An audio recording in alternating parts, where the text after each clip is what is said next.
பெண் ராணியால் அது கெட்டப்பட்டது. ஏன்னா இப்போ வந்து பாக்குறோம் நம்ம இந்த ராஜராஜேஸ்வரம் திருக்கோவில் அப்படிதான் அவங்க சொல்லணும்னு சொல்லுவாங்க. ஏன்னா பெரிய கோவில்னு சொல்றோம் இல்லையா, தஞ்சாவூர் ராஜராஜேஸ்வரம் திருக்கோவில் அப்படிதான் அந்த கல்வெட்டுல இருக்குது. அந்த ராஜராஜேஸ்வரம் திருக்கோவிலை கட்டியது வந்து ராஜராஜ சோழன், நமக்கு தெரியும். அந்த ராஜராஜ சோழன் வம்சத்தில் வந்த அவருடைய அந்த தகப்பனாருடைய மனைவிதான் இந்த கோவிலை கட்டியிருக்கிறார்கள் அப்படின்னு சொல்லி பொன்மாணிக்கவேல் சார் வந்து சொல்றாங்க அந்த கல்வெட்டினுடைய அடிப்படையில். அந்த கல்வெட்டு மேலும் என்ன சொல்கிறது அப்படின்னு கேட்டீங்கன்னா, இந்த கோவிலினுடைய நலனுக்காக கிட்டத்தட்ட 6 மா நிலங்கள்.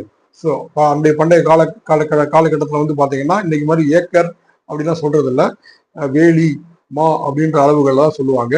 அந்த 6 மா அளவு அவங்க என்ன கொடுத்துருக்கிறாங்க, நிலங்கள் கொடுத்துருக்கிறாங்க. அதே மாதிரி வந்து அதுக்கு தேவையான தங்கமும் கொடுத்திருக்கிறார்கள். அதாவது வந்து போதுமான அளவுக்கு அந்த இடமும் கொடுத்திருக்கிறார்கள், அந்த தங்கமும் கொடுத்திருக்கிறார்கள். அந்த கோயிலினுடைய பராமரிப்புக்காக கொடுத்திருக்கின்றார்கள். அந்த பராமரிப்புன்னு சொல்லும் பொழுது பாத்தீங்கன்னா எல்லாமே அதை வந்துடுது.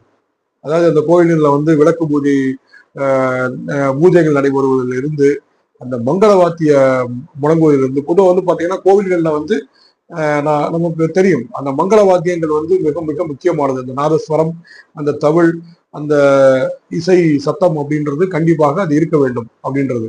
அந்த மங்கள வாத்தியங்களுக்காகவும் அந்த பூஜைகளுக்காகவும் இன்ன பிற அனைத்து அந்த பரிவர்த்தனைகளுக்காகவும் அவங்க என்ன பண்ணியிருக்கிறாங்க, அதெல்லாம் வந்து அவங்க அன்றைக்கு வழங்கி இருக்கிறார்கள். இது எல்லாமே இந்த கல்வெட்டுகளில் இருக்கிறது. சரி, இப்ப நம்ம டைரக்டா வந்து பாயிண்ட்டுக்கு வருவோம். என்ன அப்படின்னு கேட்டீங்கன்னா, இந்த திருக்கோவில் மற்றும் இது சம்பந்தப்பட்ட இடங்கள் கிட்டத்தட்ட 19,000 ஏக்கர் நிலம் வந்து அங்க வந்து விவசாய நிலங்கள் வந்து கொடுக்கப்பட்டுள்ளது கோவில்களில் அப்படின்னு பாக்குறோம். ஏன்னா இப்ப என்ன அப்படி சொல்ல வராங்கன்னா, இந்த குறிப்பிட்ட அந்த ஏரியாவுடைய பகுதிகளைத்தான் வக்ஃபோர்டு என்ன சொல்றாங்க, இது எங்களுடைய இடம் அப்படின்னு அவங்க சொல்றாங்க. சரிங்களா?